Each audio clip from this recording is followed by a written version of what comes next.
education, when you get something, maybe when you get admission, and I'm not getting anything at my end, I feel like, hey, Eric will go and leave me. When you also get something and I don't get it. Yeah, so that was Eric is that kind of going. competition. Yeah, I decided to embark on a 3 days straight 3 days day and night fasting. I felt like it wasn't of fear. He thought I was going to do the same thing to him. I wasn't going to call him proud. I remember the message you sent. They were like, they had a unanimous decision on your application, and then I was like, wow, unanimous decision, no contender. Wow. 150 students applied, and among the 150 students, I think they gave admission to less than 30. And then even among the 30, the scholarship opportunity was, they needed only one for communication. And so they needed only one, and then they shortlisted 3 people for the interview. So among the 3 people, I was part of the 3 people. So difficult part of the school application process is school search. Volunteering or something. The money was huge. Like, it was huge. And quickly I converted it to Ghana cedis. So I was like, wow. So huge. I was so happy. Going to raise money for plane tickets. So Philip also got it. Philip also got it. So it was all excited. Like that day, you should see my mother screaming. My mother that initially was like, "Oh, you don't have to go," and then this thing was also all of excitement. My friends, everyone. I was still keeping it low key. I didn't tell everyone. I mean, I miss mine. You know what I mean? Oh, nah, JJ. Yeah, thank you for this conversation, Charlie. It's been insightful, and I also know that you want to come to the US. If you are looking at us right now or watching us right now, and I know that you want to come to the US, you want to further your education. Take that step now, okay? You never know what will happen.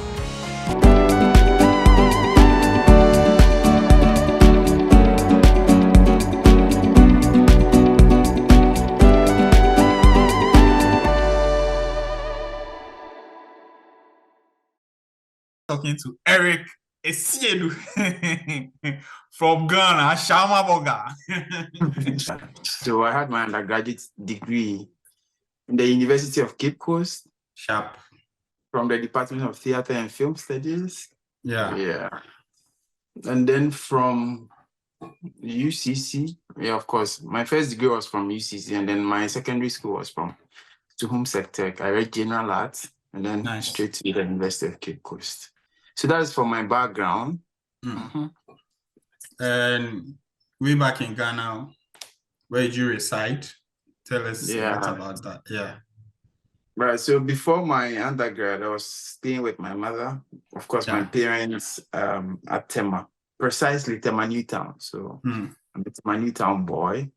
Yeah. And then when I came to university, I think after university, I moved from, after national service, I moved from, Tema to Ashaiman.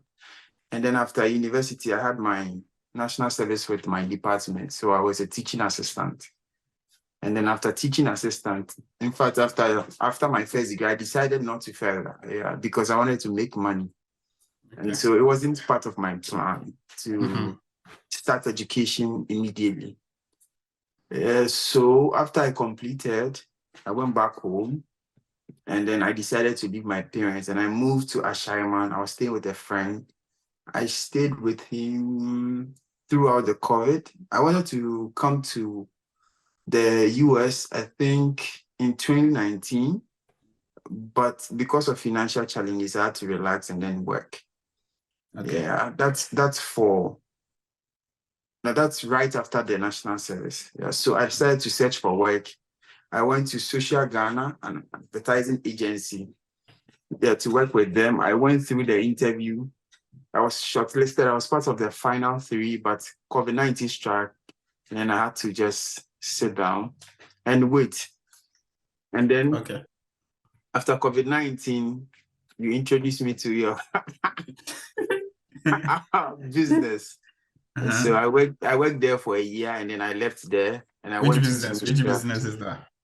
it was a photography business, of course. After university, we couldn't get like the right kind of job that would give us the amount of money we wanted. So it was this kind of quick money we wanted, but it wasn't too much. The pay wasn't too much, so I left to Timishira, where I worked for that one to a year. So during my work with Timishira, then the passion for grad school started again. Wow. First want to start from my journey. Okay. So, like I said, the inspiration started from what I was going through with work, the kind of pressure and all that, and the kind of money I was getting. And then so I started searching for school, and then the school application process, the most difficult part of the school application process is school search. And so what happened is when I was searching, I chanced on a document because I was editing. One time I was editing, and I think one of my bosses does study abroad links for people to study outside the country. So one of the pen drives I received from him had a PDF of a list of schools. Almost a lot of schools from the US. I was like, wow, this is the starting point. So I started searching, going through the schools. I had no state in mind, right? The only thing I wanted was to read communication, and it was particular. I wanted to read something technology. So I wanted a program that had that kind of technology. Trust me, the school search was one of the most difficult things I went through. Sometimes I'll come up with a list of schools. I'm like, no, because of the requirements and all that, I had to just do away with it. And then one day I chanced on, I think, Northern Illinois University, and then they have, I think, 4 concentrations. I was like, wow, this is a starting point. Let me put this school on hold. And then sometimes I'll come across another one like, this school is also nice. Let me go with this school. Okay, so at that time, you just said that it's difficult to look for schools, right? So how did you maneuver your way around? Did you use any app? Did you find an easy route? How was it? So at that time, I joined this Telegram group. I've forgotten the name of the Telegram group. And then the lady was so helpful. I think I've forgotten her name too. Yeah, so she shared links to, is it usnews.com? It has lists of schools, but I didn't rely so much on that website because of that document. It was off and on. Today, if I get this, I'm like, this school is not too much. The program is not okay for me. So the school search was kind of, at the point I was discouraged because of the school search, because I'll come up with the school, I'll check, and then maybe the funding wasn't too much, or there is something wrong with the program I wanted. So it was kind of on and off for me, but I made use of the usnews.com, and then that document, I think it has the list of US schools, and then the schools that had chances of gaining visa, like getting visa if you gain admission. So I went through the school. It was last minute, and then I chanced on Northern Illinois University. I was like, okay, let me turn in the application because I've been going forth and back with these schools. Let me just turn in the application. So when I got the school, the next thing I did was to go back to campus, right? Because I had spoken to my advisor, like University of Cape. So I went back to, and then my advisor, and then with my school, one of the requirements was to get a recommendation from a professor, a full professor. Illinois or Arizona? Northern Illinois University. Northern Illinois. It was part of the requirement. So I spoke to, because my advisor, isn't a full professor. So he spoke to another professor who, was at that time the head of department, but I didn't have that kind of close relationship. But when he introduced me, the man recognized me, and then I took my transcript to him. I was like, okay, yeah. It was at that time, our HOD, so he recognized me. That's Prof. Bosson. So when I went there, took my transcript, we had a conversation, and then he wrote the recommendation for me. Yeah, and then fortunately for me, the recommendation he wrote aligned with my statement of purpose, because you don't want him to write something different from what is in your statement of purpose. I don't know how I think he saw my strength, and then he wrote that kind of recommendation for me. So I went to my other professors. I spoke to Dr. Vitus from the Department of Theatre and Film Studies.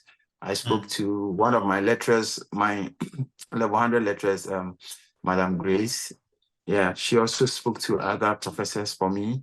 And so I had a whole lot of professors now supporting me. Initially, I didn't want to take the step, but now I have like a whole bunch of like lecturers supporting me through the journey. So Sure.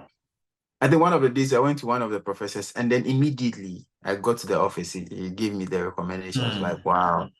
And then one of the things that really discouraged me from grad school was recommendation. But now I had this very smooth. Yeah, Okay. definitely. Yeah, definitely. If you want to if you want to transition to grad school, one of the things that is really daunting, very difficult to get is the recommendation. Of course, you go through it, but because of what is ahead of you and then the challenges you are going through in Ghana, you definitely want to just overcome it. But So why do you think recommendation is like Herculean is very difficult to come by? Why do you think that is the problem? Do you have like an idea or anything? I think Is there it are like I think there are a whole lot of factors involved. hmm. With our education system in Ghana, you don't build rapport with lecturers right from your Concept, what's it yeah. called? Yes. So it becomes difficult. And then in my case, I completed in 2018. I was coming back for recommendation in 2023. You understand? So that kind of how they knew you, and then I was an introverted person. I'm not that kind of person that will walk to a professor or a lecturer and then talk to the person. When I'm done with class, I'm done with class. So I didn't understand. I didn't build that kind of rapport. Fortunately, I had some lecturers that were I was cool with, and then I was a teaching assistant. That was what helped me in my case. But I think because of that, we don't have that kind of rapport with them from level 100, it becomes very, very difficult. So if you're considering coming to grad school, one of the things you want to take into consideration is to start building rapport with your lecturers, because you need them. You need a recommendation. Without the recommendation, forget grad school.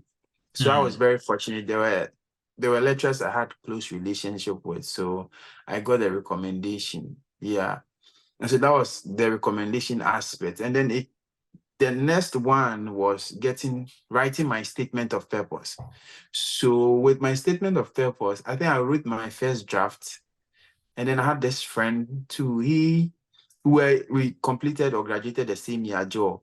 So I was in a group discussion with him, so I knew his potential. So when I wrote my first draft, when I went to Cape Coast, because he was still pursuing his masters, and then I had not started, so I went straight to him like, yo, I know your potential. I understand what you can do. So let's edit this together. So I gave him my first draft. He went through. He's good with coming up with words like, because your essay is like character bond, right? So he's good with coming up with one word that can at least substitute about 3 words. So when I give it to he's good with summary. Very, very, he's very critical when it comes to those stuff. So I gave it to him. He did some changes, and I took the changes he did. I knew what I wanted to write, right? So when he gave me the changes, I didn't accept all the changes he did, because he proofread my statement of purpose.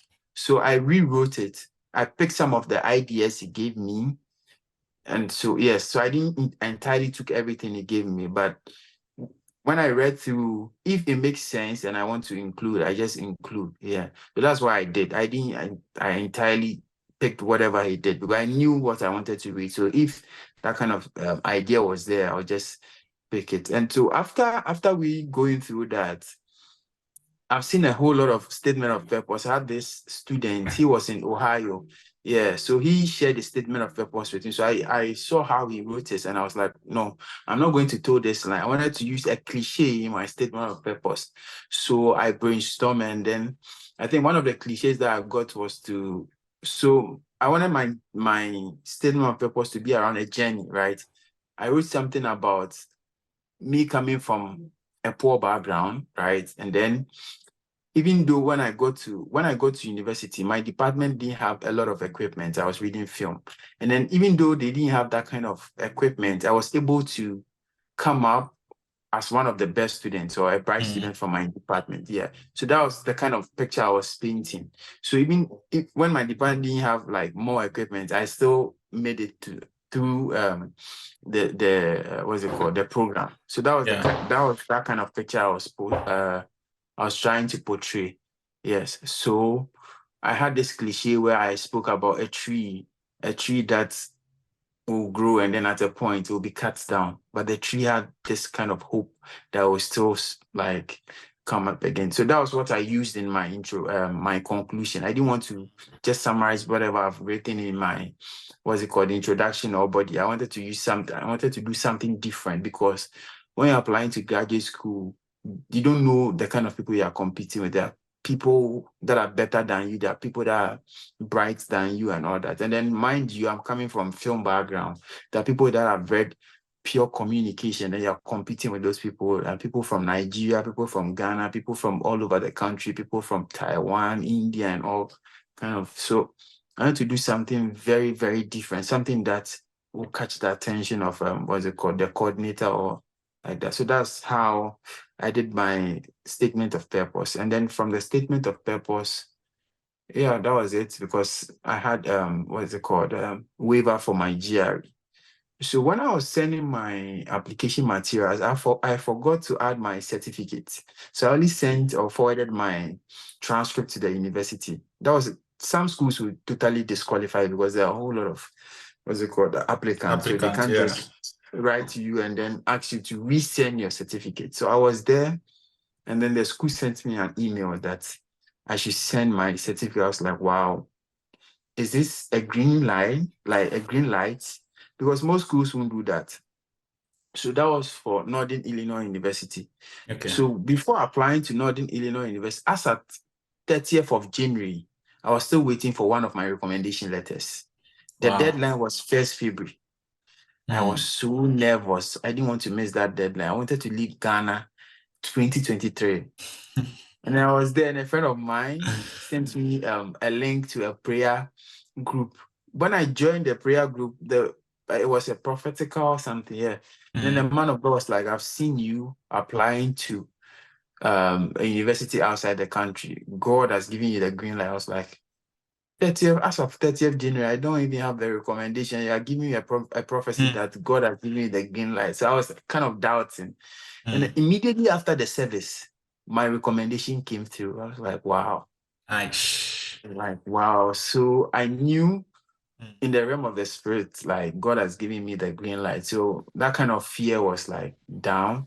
Yeah. And then, yeah. So by 1st of February, there was this kind of time difference. So by 31st of February, around 9 p.m., I turned in my application. Yeah. Okay. And then the due date for the application was February 1st. Yeah. So I think I turned in on that day. Yeah. And then that of Northern Arizona was also, I think, is it February 15th, or it was the same thing. So with Northern Arizona University, the very day I was applying for the school, that was the very day I was even writing my statement of purpose, because of recommendation, because some of the recommendations were not in. So I was skeptical. I was like, no, since it's not in, maybe I'm not going to make it and all that. Yeah.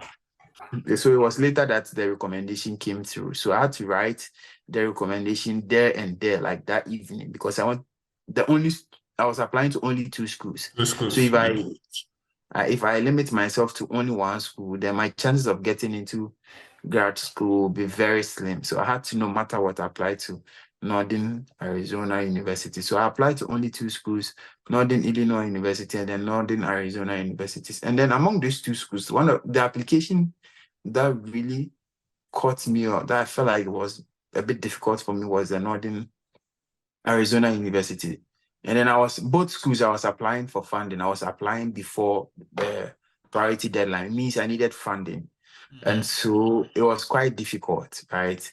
With Northern Arizona, you need to submit a teaching statement. Even though I taught at my undergrad, I didn't have a teaching statement. I didn't know what it entails when it comes to teaching statement. So I had to just look to the teaching statement is different from statement of purpose. Of course. So the teaching statement is about is something about your teaching philosophy, right? Okay. What goes into your teaching and all that. So I had to talk to a few lecturers, and then they will guide you and all that. So I wrote my teaching statement that evening, wrote my statement of purpose that evening. Nice. Yeah. And then I submitted, right? So now we're waiting for the admission process. And then that's the admission, to receive admission. That was one of the difficult aspects. So even though you submitted, you have to wait, you have to pray. You understand? So I was doing both, and it was so funny. Sometimes you get discouraged because you feel like you're not like up there, you're not how should I even put it? You're not fully prepared, or maybe you don't know who is also competing, right? You don't know the other applicants. So it was kind of The that kind of imposter level. syndrome. Yeah, the imposters, you were like, oh, I'm not enough. I'm not too good. I'm not cut out for it. Yeah. Okay. So I was really afraid because a lot of people apply to the US, and then these two schools, a lot of people, these two schools are on the lips of a lot of people. And then looking at a program like communication, everybody wants to go and read communication. And then I don't really have the background. I'm coming from a different background. So it was more of a challenge. Sometimes you talk to friends, like, it's going to be very difficult. I quite remember I spoke to one friend, it was like, your first time, you don't get into it. People apply 4 times before getting to grad school. So Charlie, I should have it at the back of my mind. I think I'll scare you. Yeah. I have it at the back of my mind that I'm not going to make it with my first attempt. Yeah. But I said to myself, I'm like, no, this will be my first attempt with the US, and I'm going to get through. Yeah, that was what I had. I had that kind of vim, I had that kind of courage. So I knew friends that had applied about 2, 3 times, 4 times that couldn't get in. But this is my first time. I knew I was going to get through. And I was doing, one of the things that also helped me was I was doing this together with you. Sometimes you apply to the schools, and then the kind of messages you get, Charlie, are you sure you're going to make it? Yeah. Because we really spoke, and then along the lines we met a whole lot of friends. We met friends that sometimes when you're discouraged, you call them, and then because of the kind of conversation you're having, like, they put you back on track and all that. Yeah. I think this whole journey, it's difficult to do it alone. Yeah. It's difficult to do it alone because you get discouraged at a point, and you need somebody to, help you, pick you up, encourage you, do this, do that.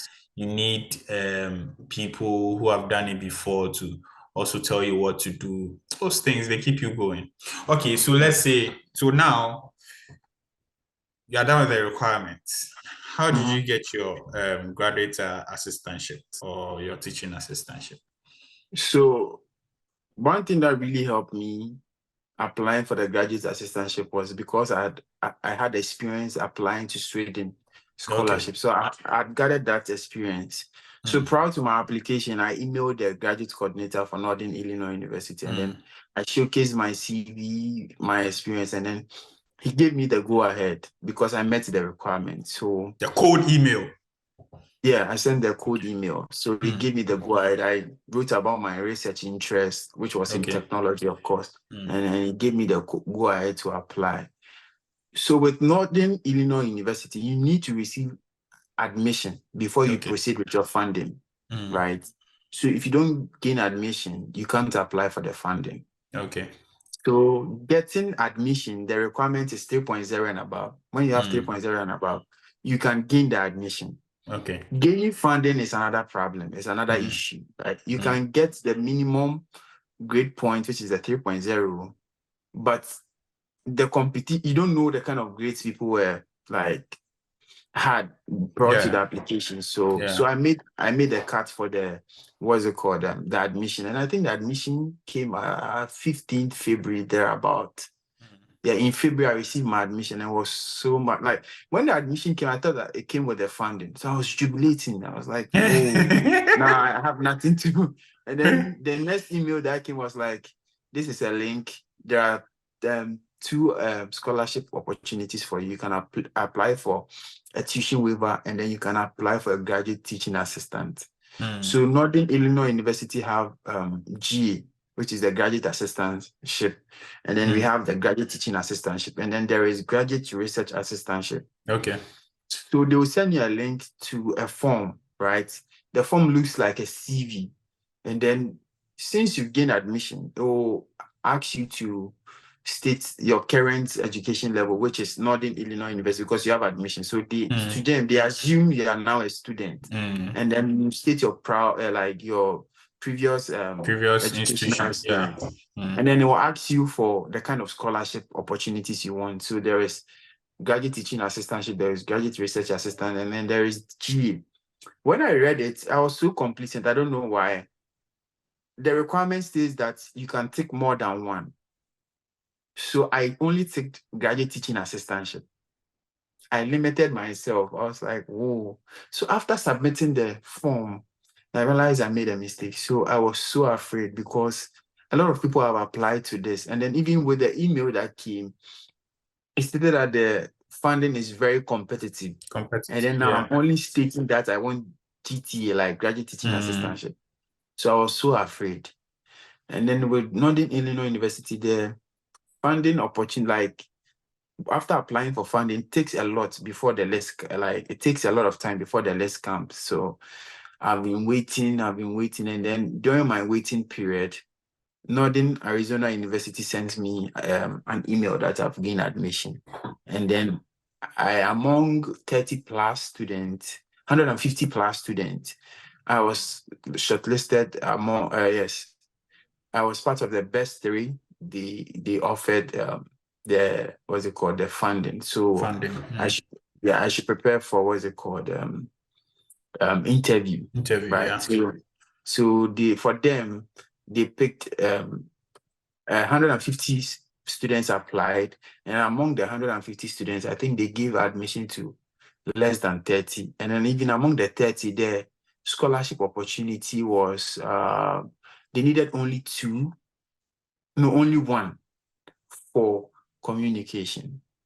And so they needed only one, and then they shortlisted 3 people for the interview. So among the 3 people, I was part of the 3 people. So we scheduled our interview, and then I went through it smoothly. And then during the application process, I think one of the professors said, yeah, he will want to work with me. So it was like, he's giving me the green light that I've gotten the funding. So I was so excited.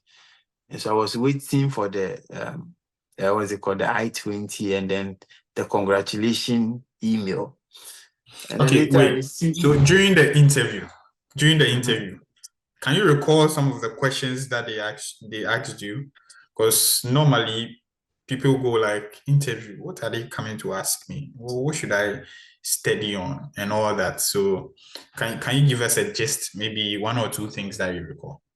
Yeah, to make people that are going to watch or are watching clear. So I didn't complete the Northern Illinois University story, right? So prior to the Northern Illinois story, but Northern Illinois, they were delaying with the list for the funding. So it was during waiting for Northern Illinois University, during the waiting period, and then Northern Arizona came along. So that's why I paused with their story. Yeah. So when I received the email that I was going to be interviewed, I was so nervous. So I emailed a couple of friends. I think I emailed Mattison. I spoke to you about it. We were all nervous because this is our first time. And then people are like, you have to know more about your program. You have to know more about your goals and all that. So I went back, and then I didn't have a deep or fully immersed communication background. So I had to go and learn a whole lot of things about communication so that I'll be able to answer the question. So the first question was mine. I introduced myself, and then I spoke about my previous educational background and then my teaching experience. Yeah, that was the questions they asked. And then they asked, they asked questions about my teaching statement.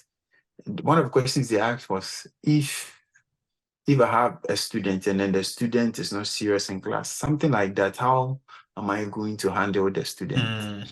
Something like that. So I said, I'm like, even the field of communication is an ever-evolving field, right? So there are a whole lot of things coming up. It was something like that. I gave that kind of answer. The man was like, okay, and then we spoke about that, and then we trashed that, and then they gave me a video to analyze. Yeah. And then I analyzed the video. So we're all laughing. They asked a couple of works I've done as a film and media studies major. And we spoke about them. And even before that, I sent the video to them. Yeah, I sent everything, every detail I had to them because I didn't want to miss any detail. So they had my portfolio, they had my everything. So after the interview, they were like, okay, they picked me for the position. And so I'll work with, I think, Professor Lancaster. They didn't mention the name of the professor. And so I was waiting for the graduate coordinator to send me the congratulation message. Later, I received the congratulation message like, you've gained admission. However, I'm sorry to announce that you missed on the scholarship. I was going mad. Hearing that news was like, that was one of the down moments for me. I didn't want to hear from anyone because before that time, I think you had received your admission and then your funding. Yeah. So I was waiting for mine. And then just to hear that I couldn't make it for the scholarship. So it was like, I was so down. Yeah. Also, and then the last chance for me was Northern Illinois University. So you can understand my frustration. Sometimes I'll just be there and then I'm out of my mind. Like, I don't know what I'm even doing because I want to leave the country. I want to go and pursue my I want to go and pursue my graduate studies. So it was kind of pressure. There are a few people I always spoke to, some encouraged. I think one time I was chatting with another friend of ours, what's the name? Hetty. And she was like, Eric, why won't you consider Minnesota? Hetty. Why won't you consider Minnesota State University? I'm like, to hell with Minnesota University. I'm going to school this year. I'm not applying next year. So we had that kind of conversation. I didn't want to be discouraged, right?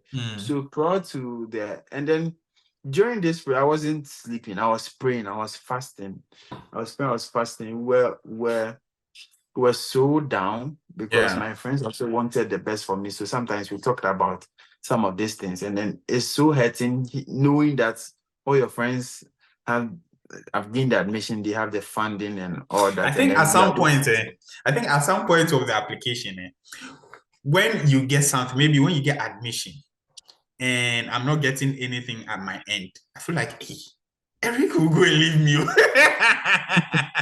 When you also get something and I don't get it. Yeah, so that was that kind of competition. Yeah. There was this kind of competition between us. I think my admission, Northern Illinois University admission came very early. That time you are not receiving admission. So I was a step ahead. Yeah. So I was waiting for the funding. And then yours came. Yeah. And then later I remember the message you sent in, they were like, they had a unanimous decision on your application. And then I was like, wow, unanimous decision, no contender. Yeah. Wow. So Eric, so thank you for this conversation. We'll come back and digest the last part of the convo. Baby, yeah, you can bet. I'll be here to lay your bed.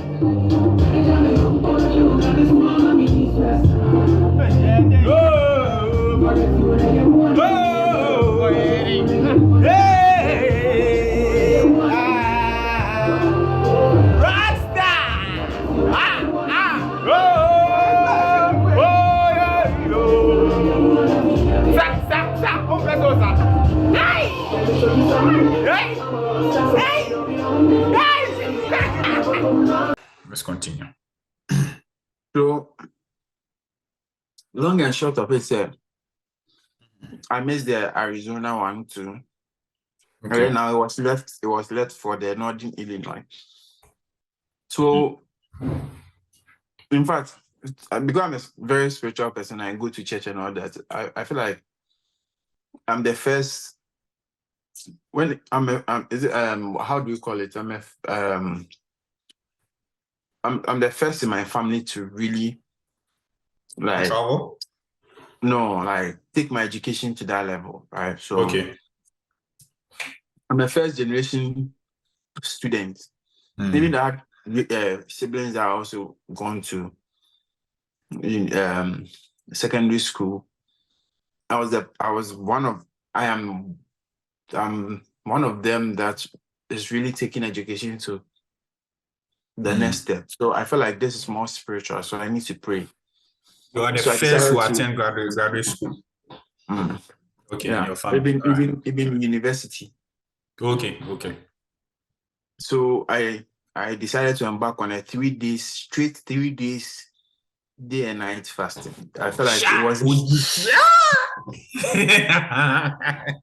I felt like it wasn't physical, because why would I get the funding and then later receive an email that I have the admission but I missed the funding, and then they said they couldn't explain, but they were offering me other links to other scholarships. So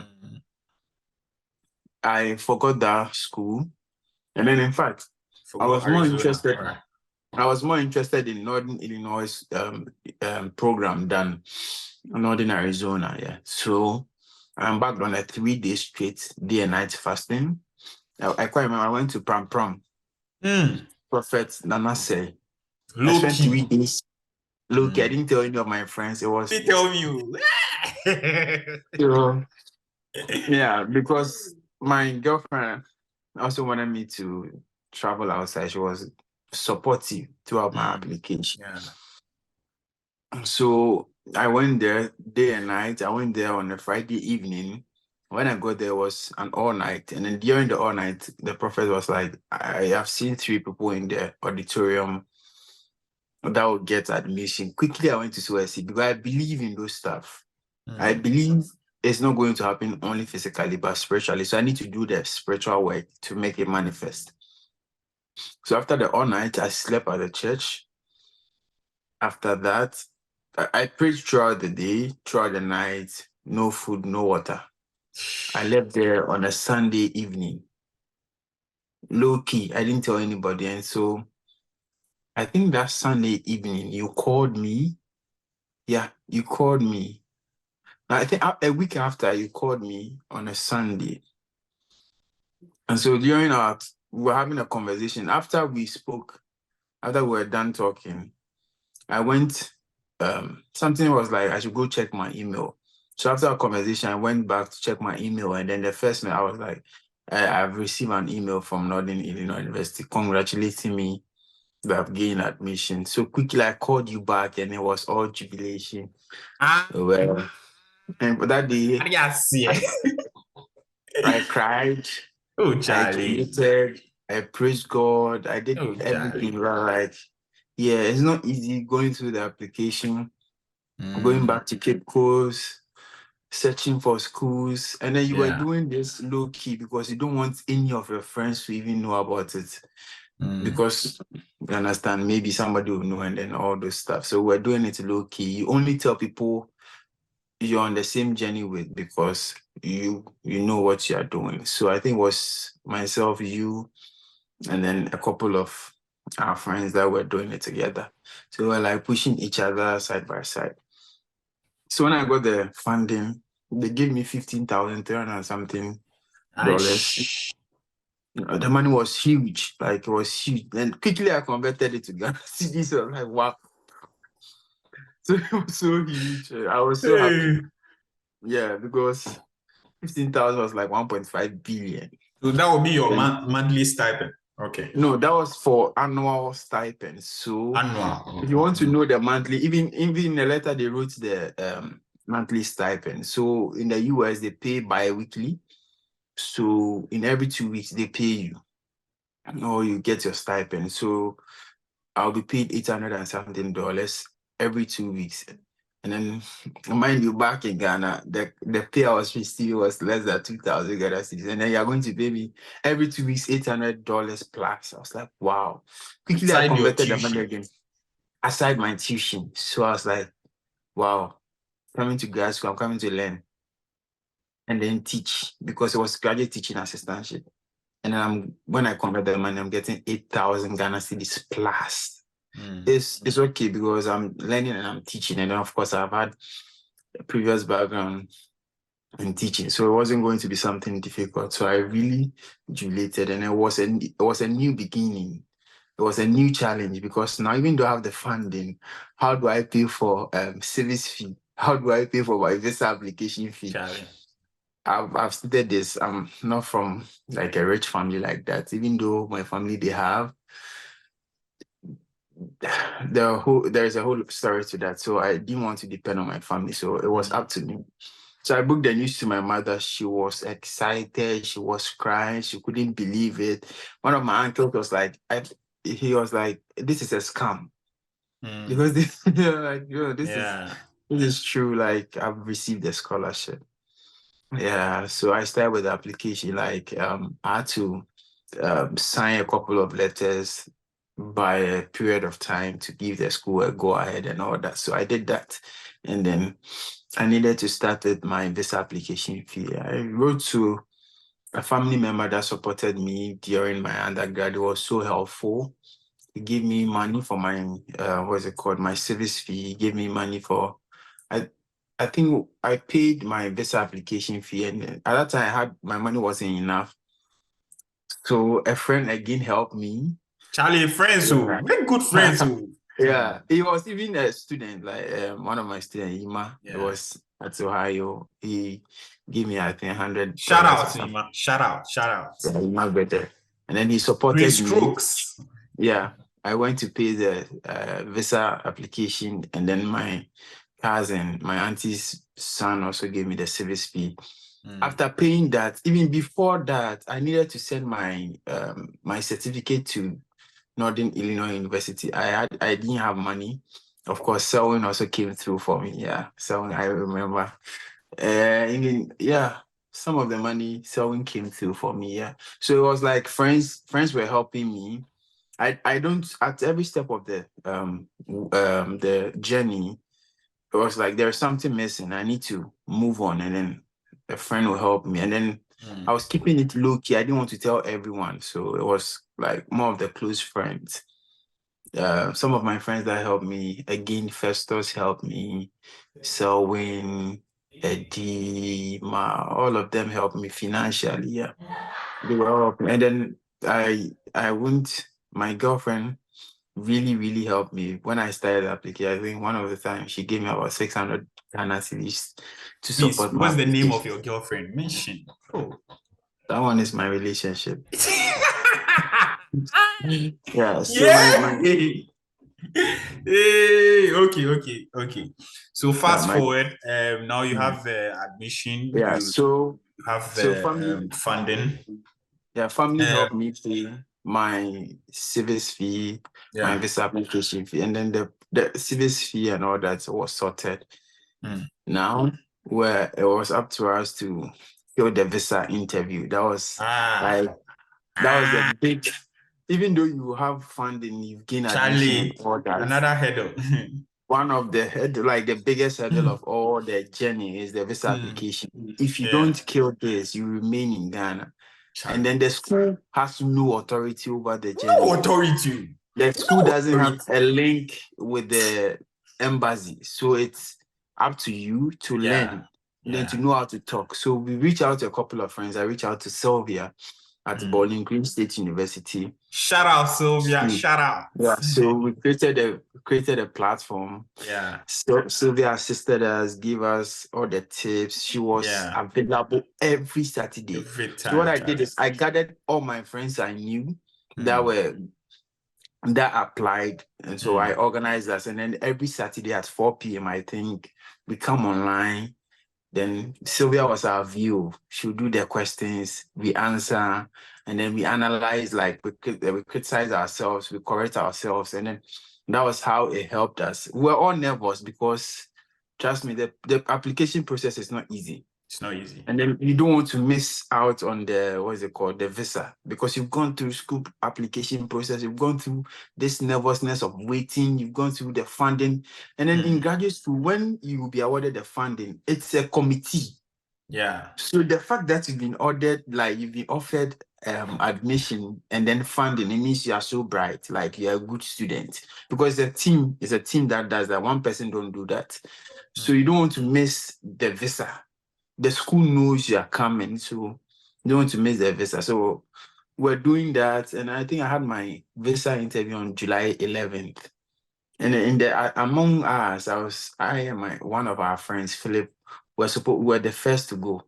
Yeah, first. So if we go and we don't perform well, it will really affect Charlie. the team. So we're praying, we will call ourselves, we'll ask questions. Sometimes somebody will give an answer. I feel like, okay, I can add this to my story. So that's how we built the story. So the D-Day to my interview, myself and Philip, we went to the same secondary school together. So we knew ourselves back from secondary school. Cape Coast, y'all. Yeah, and then we went to the same secondary school too. So I knew his potential, even though we went to the same secondary school, we're in the same class, but I came to university before him. So I knew his potential. So we're studying together. So we went to the interview a day before the interview. Like went to the embassy a day before the interview. We booked a hotel. We slept there. The evening before the interview, like the next day to the interview, we went walking around just to release stress. We went to buy food. We were laughing and all that. We iron our stuff. Like everything was set. We don't want any surprise, right? And so we cross-check our mind you, so particular. They booked a hotel because Philip is not in Accra. He's not with us in Accra. Central region. Central region. So they had to book a hotel. And even I don't want to come from Ashaiman, because Ashaiman, the traffic. A day before your interview, you are so particular. Anything can happen. Yeah. Anything can happen. So you are so particular. You are like, you want to make sure that everything is like in order. You don't want to miss that interview. Like that is the climax of everything. Yeah. So we booked the, what is it called? The hotel. And when we were in secondary school, because Philip and myself were competing, sometimes when I'm going to learn, I don't call him at dawn. So he had that kind of fear. He thought I was going to do the same thing to him. I wasn't going to call him prior to the interview. So he called a friend here in the US to call him when it's time. So the friend called, and we took our bath, we prayed, and then we left to the embassy. When we got there, wow, the queue was like, there were a lot of people coming for the interview. That day, the day to our interview, it actually drizzled. It rained a bit. So we're in the queue. It was all nervousness. So in my mind, even though Philip is a friend, I'm not there to make friends. I'm there on my own. And so I was very particular. I was so observant. I don't want to miss any detail. I don't want to commit any mistake, right? So Philip was ahead of me. He went, and then in the queue, when he was being asked the questions, I could see his manners. I was like, oh my God, he should get it. When he gets the visa, I will be happy. It will encourage me. Yes. So Philip was done with his. I went there, and then the first question was, where are you going to? I'm like, I'm going to Northern Illinois University. And then the VO asked the program I was going to read. I was like, I'm going to read communication. And she asked who is going to sponsor. On my I-20, it's been stated that I have funding, but she still asked, and I told her I've been awarded a full graduate teaching assistantship, and then the deficit will be covered by my uncle. Of course, that's the story we always tell. Yeah, so my uncle will cover the deficit. Shout out to our uncles. So, and then she asked my postgraduate plan. So after what am I coming to do in Ghana? So I told her my postgraduate plan. And then she was like, congratulations, you can pick up your way. And then she gave me the white card, and then it was all smiles. Now I'm on my way to the US. Back to my financial problems. It wasn't smooth for me. Even though I was excited, I knew going to raise money for plane tickets. So Philip also got it. Philip also got it. So it was all excited. Like that day, you should see my mother screaming. My mother that initially was like, oh, you don't have to go, and then do this thing. Was so all of excitement, my friends, everyone. I was still keeping it low key. I didn't tell everyone because you can't trust everyone. I just have to go, like, get out of the country, and then the news hit people. So I go home. In fact, I went to my family member that supported me with a service fee. I went to his office to just break the news because I was so excited, and he was around 6. I got there, he wasn't at the office, so I had to go back. And I called him on phone, and then he said we'll take it up from there. So I was just waiting to hear the good news, who is going to support me and all that. So I spoke to my uncle. One of my uncles, I didn't believe it. Was like, oh, he thought it was scam and all that. But now that I have the visa, like it is true. So they started organizing stuff. And then one day I was there. My uncle was like, shouldn't be afraid. Since I have the visa, he's going to do everything. For me coming to the US, I didn't prepare. I didn't come here with I brought nothing to the US. I think I didn't bring any dollar. Like it was just nothing. I just came to the US because my plane ticket was just booked. And then my uncle, my cousin, my auntie's son called me that he's booked my ticket, and then I have to leave the house that morning. So it wasn't planned.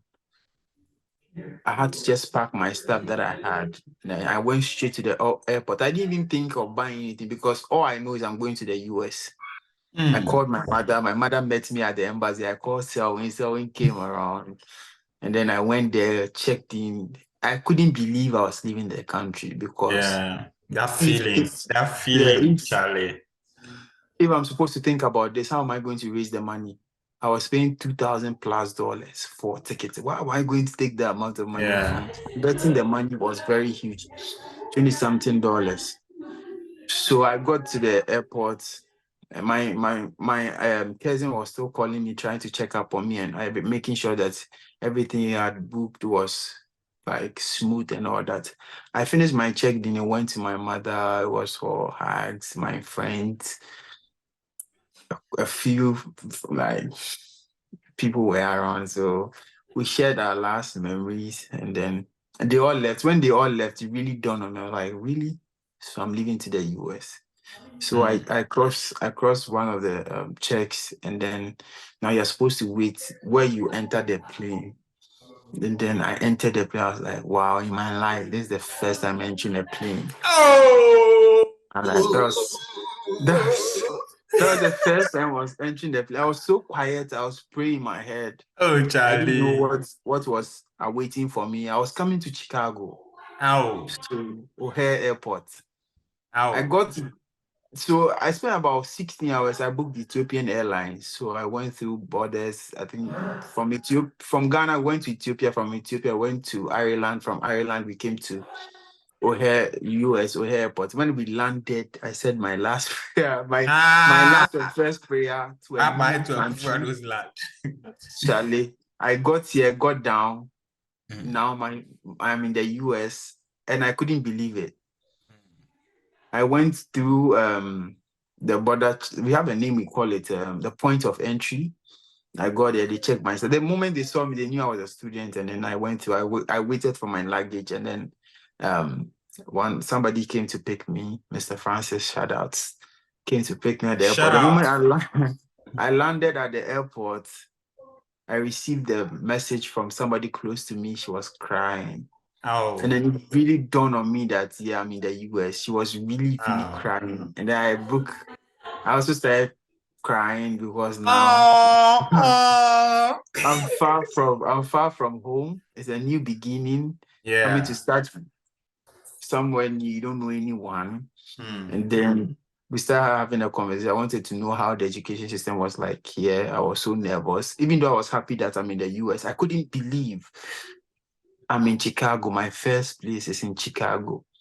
Like, I'm in the US. I've been watching videos about this country, it's a exciting country, and I'm here. Like, it took for about 1 week. I couldn't believe I was in the US.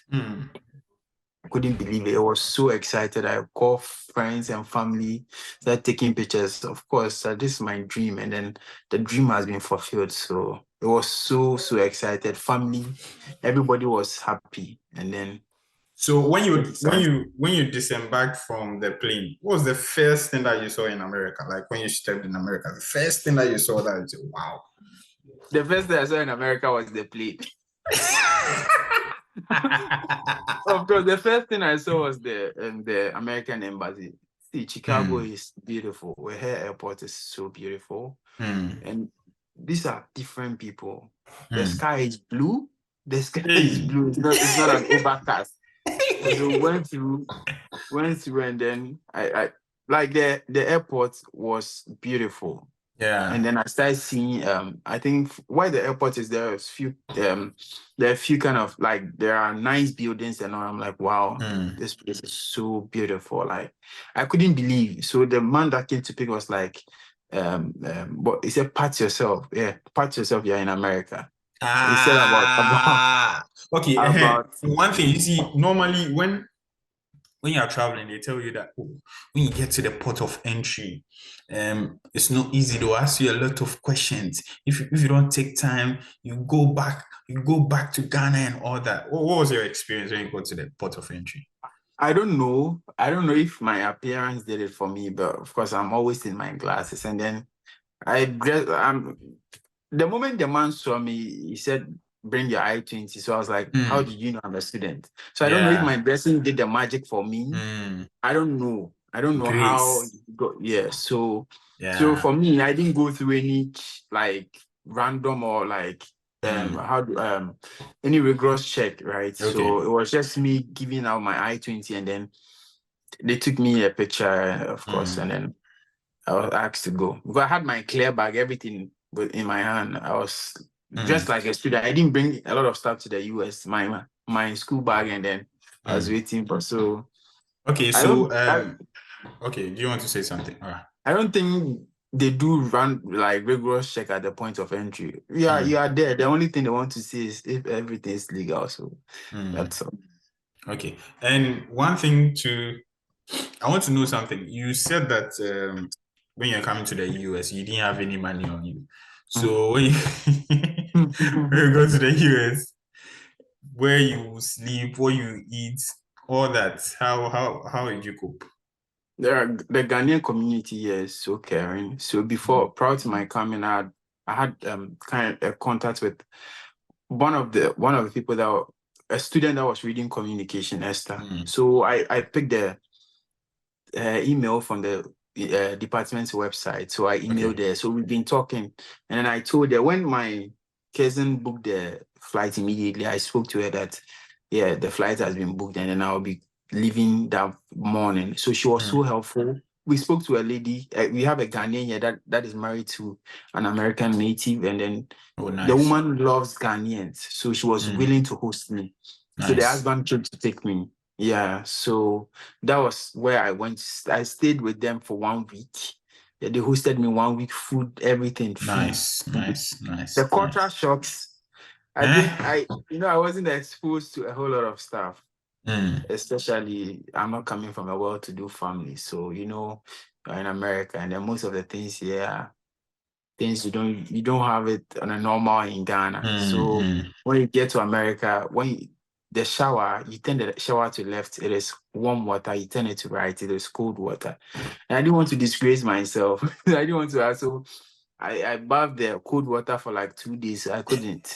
So one day I was like, the American woman, the lady is called Jennifer. I was like, Jennifer, I've been bathing this cold water. I can't. How do I switch to the warm water? She was like, why haven't you asked since? I'm like, because I'm shy. Oh, And then she was like, Charlie. you just have to turn it to the left and then the warm water. So I started bathing warm water. I think one day I missed my bath. The bus system. I didn't want to also ask again. I didn't know where the bus was going. I jumped into the bus and I missed my first class. Yeah, I went with a friend of mine. And then when I got here, my phone I was using was so bad.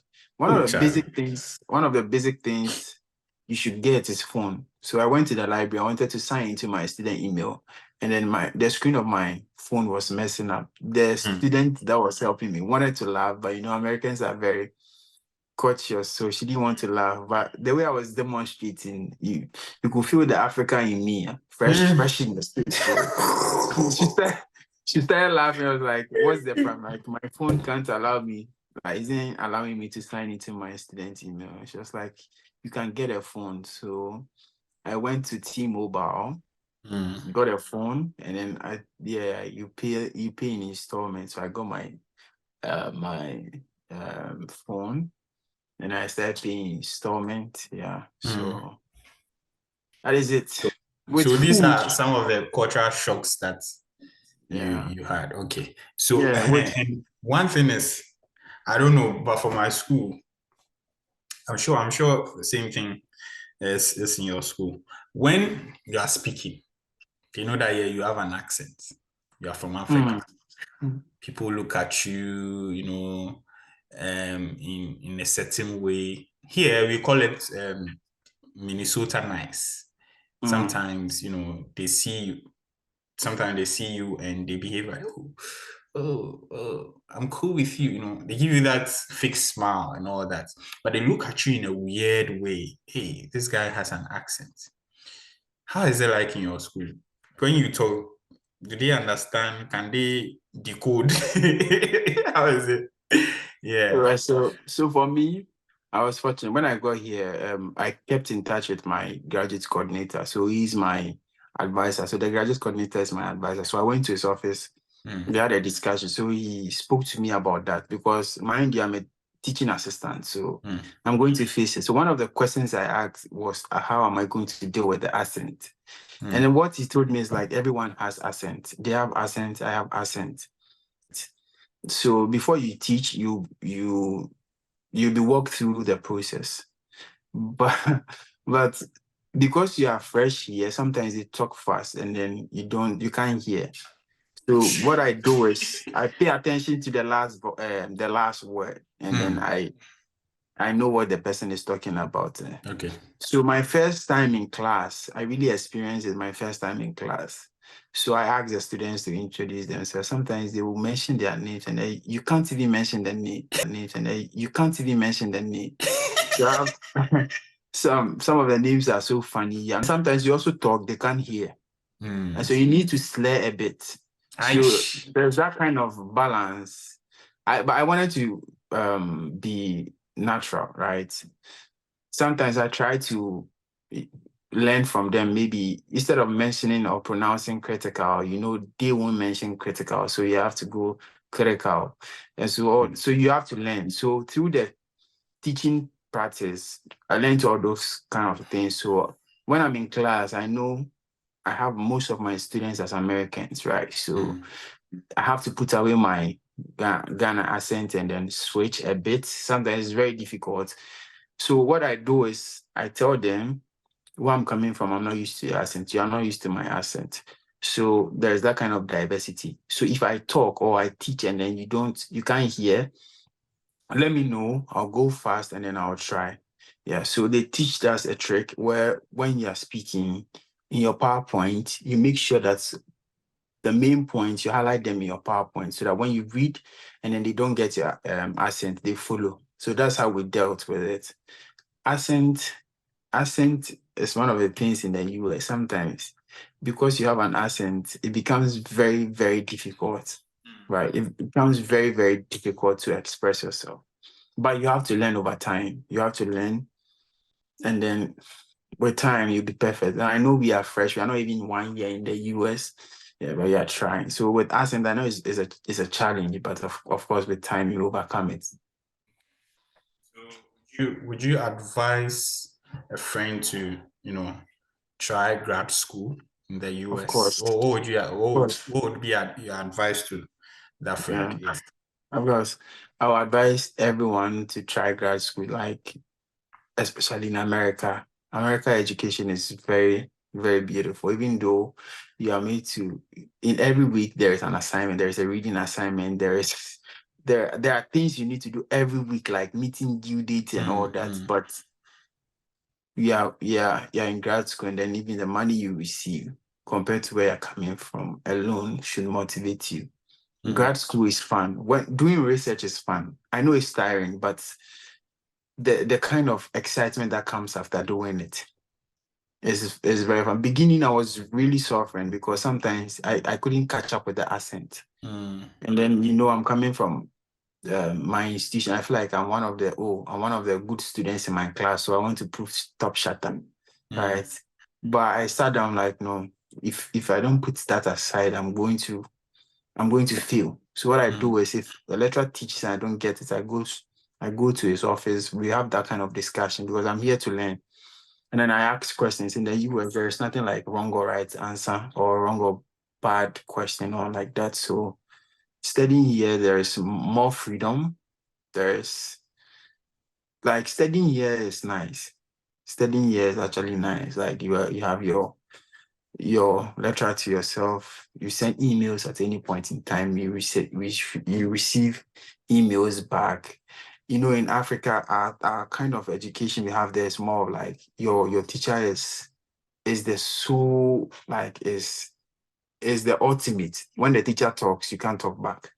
But here you have that kind of this, not that you challenge your lecturer, but like you have a voice, right? And then sometimes you answer question and you know this answer is very, very, very bad. But the way the lecturer be like, oh, that's a great answer, like even motivates you. You know, whatever you're saying doesn't make sense. But the way they receive the answer is so nice. And then mind you, US is one of the like biggest and then the well-to-do countries out there. So getting a certificate from US alone should motivate you. I will encourage everyone, like if you want to pursue education, not just limit yourself to the US, but if you happen to choose the US, shout out, like it's good because getting a certificate from the US is the food here is nice.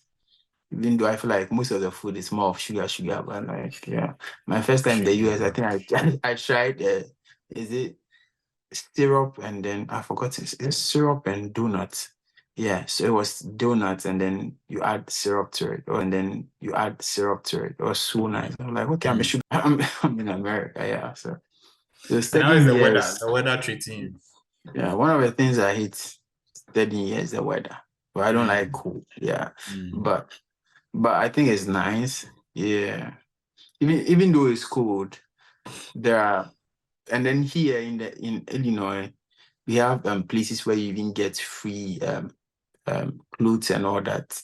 Even we have pantries where you get free food. So I don't know why you don't want to come to the US. You get free stuff here. You don't have to worry the about last question. The last question. Do you miss Ghana sometimes? What do you miss about Ghana? I miss my family. I miss Oh, I miss Allah. before coming to the US, you know, I started this habit of going out to nightclubs to just I wanted to how should I wanted to experience or try something new. But I'm not that extroverted person, so I started to sometimes my free time I go out. So in December, I've been to a couple of nightclubs. So it was taking a part of me. It was having a negative aspect of me. So I'll go to the nightclub, dance and all that. So at the point when I came, I was like, here, you can't have. I've not been to a nightclub yet. I don't know if there is even a nightclub. I know there are karaoke's and all that, but I don't know of a nightclub. So sometimes I miss going to the nightclub. Yeah, of course, Charlie. US is nice. It's beautiful. Everything is here. Everything is here. Yeah. Nice. Thank you for this conversation. Yeah, I miss my family. I miss my, you know what I mean. Oh, nah, JJ. Yeah, thank you for this conversation, Charlie. It's been insightful, and I also know that you want to come to the US. If you are looking at us right now, you are watching us right now, and I know that you want to come to the US, want to further your education. Take that step now, okay? You never know what will happen. Take that step now. You've heard a lot about US. US is this. Charlie, just take the step. Come to the right states, and you enjoy. That's what I would say today. And I hope you enjoyed this conversation. I hope you enjoyed it. I'm hoping that you take some nuggets out of it and build your life or your future with it. Take that step today. I urge you to take that step today. I'm Sel Nofori. I'm schooling at Minnesota State University, Mankato. Yes, and I'm with Eric Isiedu, yeah. I'm a graduate teaching assistant at Northern Illinois University, communication MA. Nice. I want to say a big shout out to my mother. I miss my mother so much. I miss my brother. I miss my sister. I miss all my friends. But hey, I'm chasing my dreams. See you later in life. All right, Charlie. So yeah, this is the end of our conversation. Thank you for listening. Thank you for watching. Thank you for subscribing. See ya. Bye bye.